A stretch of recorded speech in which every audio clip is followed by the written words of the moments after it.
పుదుచ్చేరిలో 30 స్థానాలకు ఎన్ఆర్ కాంగ్రెస్ 20 చోట్ల ఆధిక్యంలో ఉంది. కాంగ్రెస్ 7 చోట్ల 3 స్థానాలు ఇతరులు ముందంజలో ఉన్నారు.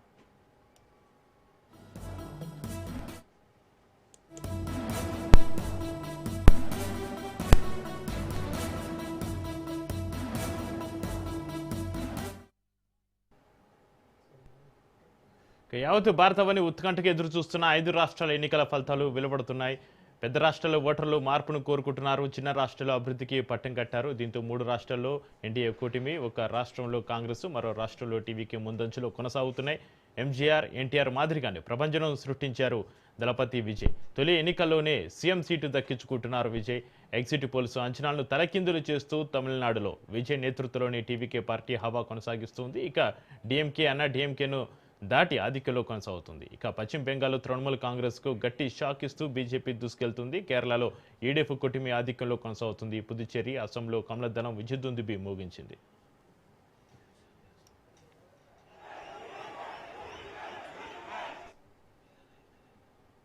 ఈ 5 రాష్ట్రాల ఫలితాల సంబంధించి మరింత సమాచారాన్ని మా ప్రతినిధి సునీల్ లైవ్ లో అందిస్తారు. సునీల్, 5 రాష్ట్రాల ఫలితాలు రాబోయే లోక్సభ ఎన్నికలపై, కేంద్ర రాజకీయాలపై ఎలాంటి ప్రభావం చూపబోతున్నాయి సునీల్? ఖచ్చితంగా, ఎందుకంటే ఇప్పటికే 5 రాష్ట్రాల ఎన్నికలకు మొత్తం కూడా దేశంలో ఉన్నటువంటి అన్ని రాష్ట్రాలు కూడా ఈ యొక్క 5 రాష్ట్రాల ఎన్నికలపైనే దృష్టి సాధించాలని చెప్పవచ్చు. ఎందుకంటే ఉదాహరణకు పశ్చిమ బెంగాల్కు చూసుకున్నట్లయితే ఇప్పటివరకు ఒక్కసారి కూడా బీజేపీ పార్టీ అక్కడ జెండా పాతలేదు. కానీ ఈసారి మాత్రము గట్టి పోటీనిచ్చి ఇవ్వడమే కాదు, ఏకంగా ప్రభుత్వాన్ని సైతం ఏర్పాటు చేస్తుంది. దాదాపు గత 1998 నుంచి కూడా మమతా బెనర్జీ కంచుకోటగా ఉన్నటువంటి పశ్చిమ బెంగాల్ని ఒక్కసారిగా కుప్పకూలినటువంటి పరిస్థితి మనం ఈరోజు చూడవచ్చు. మొత్తం పశ్చిమ బెంగాల్లో కాంగ్రెస్, బీజేపీ మొత్తం కూడా ఆడ తిష్ట వేసింది. కేంద్ర మంత్రులు, విధంగా భారత ప్రధాని నరేంద్ర మోడీ సైతం అక్కడ ప్రచారం చేసి హోరాహోరీగా పశ్చిమ బెంగాల్లో మమతా బెనర్జీని గద్దె దింపినటువంటి పరిస్థితి మనం చూసాం. మొత్తం పశ్చిమ బెంగాల్లో 293 సీట్లు ఉంటే మ్యాజిక్ ఫిగర్ 148 సీట్లలో మొత్తం ఇప్పటివరకు బీజేపీ లీడ్ 195, అంటే మ్యాజిక్ ఫిగర్ దాటుకొని సైతము బీజేపీ అక్కడ ప్రభుత్వాన్ని ఏర్పాటు చేసే అవకాశం ఉంది. ఇప్పటికే బీజేపీ ఫుల్ ఫ్లెడ్జ్గా లీడ్లో కొనసాగుతూ వస్తుంది. దీంతో పాటు ఇక మరొక ప్రధాన అంశము, తమిళనాడు రాజకీయాలు ఈసారి కొత్త రథవస్తంగా చాటుకున్నాయని చెప్పవచ్చు. ఎందుకంటే ఎన్నడూ లేని విధంగా దేశంలో కనివిని ఎనగని రీతిలో గతంలో ఎంజీఆర్ విషయంలో కావచ్చు, ఎన్టీఆర్ విషయంలో ఏ తరహాలో జరిగిందో, కొత్తగా ఒక సినీ ఇండస్ట్రీకి చెందినటువంటి వ్యక్తి పార్టీ పెట్టడం, వెంటనే రాష్ట్ర ప్రభుత్వాన్ని ఏర్పాటు చేయడం, ఇది థర్డ్ టైంగా చెప్పవచ్చు. ఎందుకంటే గతంలో ఎంజీఆర్ అదే తరహాలో చేశారు. ఆ తర్వాత ఎన్టీఆర్ 1983లో పార్టీని, తెలుగుదేశం పార్టీని స్థాపించి ఏకంగా ప్రభుత్వాన్ని ఏర్పాటు చేసిన దృశ్యాలు చూస్తాం. ఆ తర్వాత మళ్ళీ ఇప్పుడు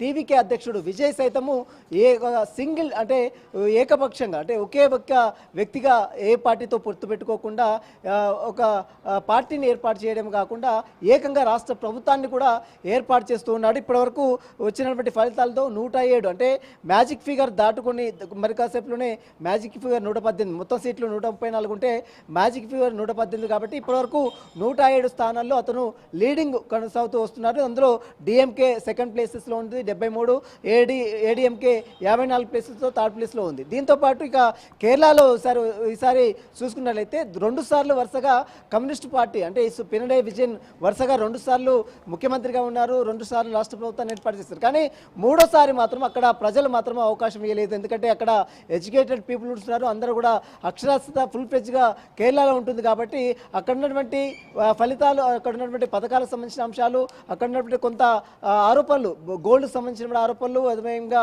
శబరిమల ఆలయానికి సంబంధించినటువంటి ఆరోపణలు, ఇవన్నీ రావడంతోనే పినరయ్ విజయ్పై కూడా కొంత తీవ్ర వ్యతిరేకత అయితే ప్రజల నుంచి వచ్చినట్లు కూడా మనకి ఈ ఫలితాలను చూస్తే చాలా స్పష్టంగా అర్థమవుతుంది. ఇప్పటివరకు కేరళలో 140 స్థానాలు ఉంటే 71 మ్యాజిక్ ఫిగర్. కాబట్టి ఇప్పుడు ఎల్డీఎఫ్ అయితే ఇప్పటివరకు 104, అదేవిధంగా యూడీఎఫ్ 34 మాత్రమే రావడం జరిగింది. బీజేపీ 2 స్థానాలు. ఇక అస్సాం విషయానికి వస్తే 125 స్థానాలు ఉంటే మ్యాజిక్ ఫిగర్ 64 మాత్రమే ఉంది. అయితే ఇందులో బీజేపీకి ఫుల్ ఫ్లెడ్జ్గా మ్యాజిక్ ఫిగర్ కూడా దాటిపోయింది, 101 స్థానాలు ఉంది. హేమంత్ బిశ్వ శర్మ మరొకసారి వరుసగా 3వ అక్కడ రాష్ట్ర ప్రభుత్వాన్ని, బీజేపీ రాష్ట్ర ప్రభుత్వాన్ని ఏర్పాటు చేస్తున్నారు.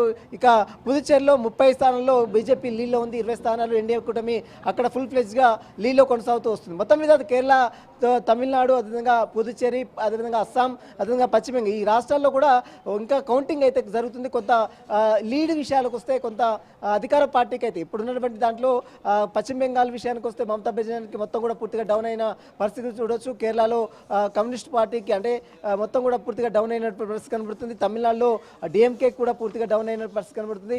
మొత్తం మీద విజయ్ సంబంధించినటువంటి సినీ స్టార్గా ఉన్నటువంటి విజయ్ అక్కడ రాష్ట్ర ప్రభుత్వాన్ని ఏర్పాటు చేస్తున్నారు.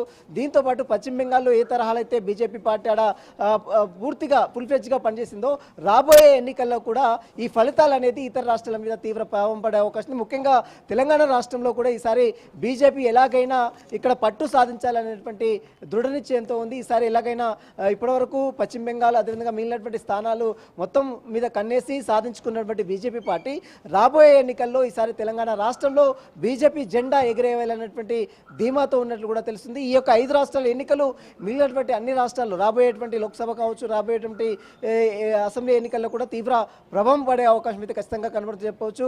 కేరళలో మాత్రం కాంగ్రెస్ పార్టీ పూర్తిగా ఆధిక్యంలో ఉంది. కాంగ్రెస్ పార్టీ ఇక్కడ తెలంగాణ రాష్ట్రానికి చెందినటువంటి ముఖ్యమంత్రి రేవంత్ రెడ్డితో పాటు మరోవైపు చాలామంది నేతలు, అగ్రనేతలు, మంత్రులు అందరూ కూడా అక్కడికి వెళ్ళి ప్రచారం చేసినటువంటి దృశ్యాలు కూడా మనం చూసాం. ఈ నేపథ్యంలోనే కేరళలో కమ్యూనిస్ట్ పార్టీకి స్వస్తి కలిపి ఈసారి కాంగ్రెస్ ప్రభుత్వానికి ప్రజలు పట్టం కట్టారు. ఇక కాంగ్రెస్ ప్రభుత్వము ఆడ ఫుల్ ఫ్లెడ్జ్గా రాష్ట్ర ప్రభుత్వాన్ని కూడా ఏర్పాటు చేసేందుకు సముచితంగా దాదాపు 104 స్థానాల్లో ప్రస్తుతం అయితే లీడ్లో ఉంది. కాబట్టి మ్యాజిక్ ఫిగర్ కూడా దాటింది. కాబట్టి కేరళలో కూడా ఈసారి రాష్ట్ర ప్రభుత్వాన్ని, కాంగ్రెస్ ప్రభుత్వాన్ని కూడా ఏర్పాటు చేసే అవకాశం ఉంది. దీంతో అక్కడ ఎవరిని సీఎం చేయాలనేది కూడా ఇప్పుడు గెలిచినటువంటి రాష్ట్రాల్లో ఎవరిని సీఎం అభ్యర్థిగా ప్రకటించాలనేది కొంత చర్చ కూడా జోరుగా కొనసాగుతుంది. ఇప్పటికే టీవీకే నుంచి విజయ్ ఫుల్ ఫ్లెడ్జ్గా వచ్చింది. కాబట్టి ఇప్పుడు అతని ఇంటి వద్ద కూడా భారీగా పోలీసులు మోహరించారు. అక్కడ ప్రభుత్వానికి అనుకూలంగా ఉన్న నేపథ్యంలో ఆ ప్రభుత్వాన్ని ఏర్పాటు చేసే దిశగా విజయ్ ఉన్నాడు. కాబట్టి పోలీసులు కూడా ఇప్పటికే అక్కడ విజయ్కి సంబంధించిన పార్టీ కార్యాలయాలు కావచ్చు, ఆయన నివాసం కావచ్చు, అన్ని ఏర్పాట్లు అంటే పోలీసులు కూడా పక్కడ్బందీగా బందోబస్తును ఏర్పాటు చేసిన పరిస్థితి ఉంది. దీంతో పాటు కేరళలో కేసీ వేణుగోపాల్తో పాటు సతీషన్, ఈ ఇద్దరి మధ్య తీవ్ర పోటీ ఉంది. ఎందుకంటే ప్రధాన ప్రతిపక్ష నేతగా అక్కడ సతీషన్ ఉన్నాడు.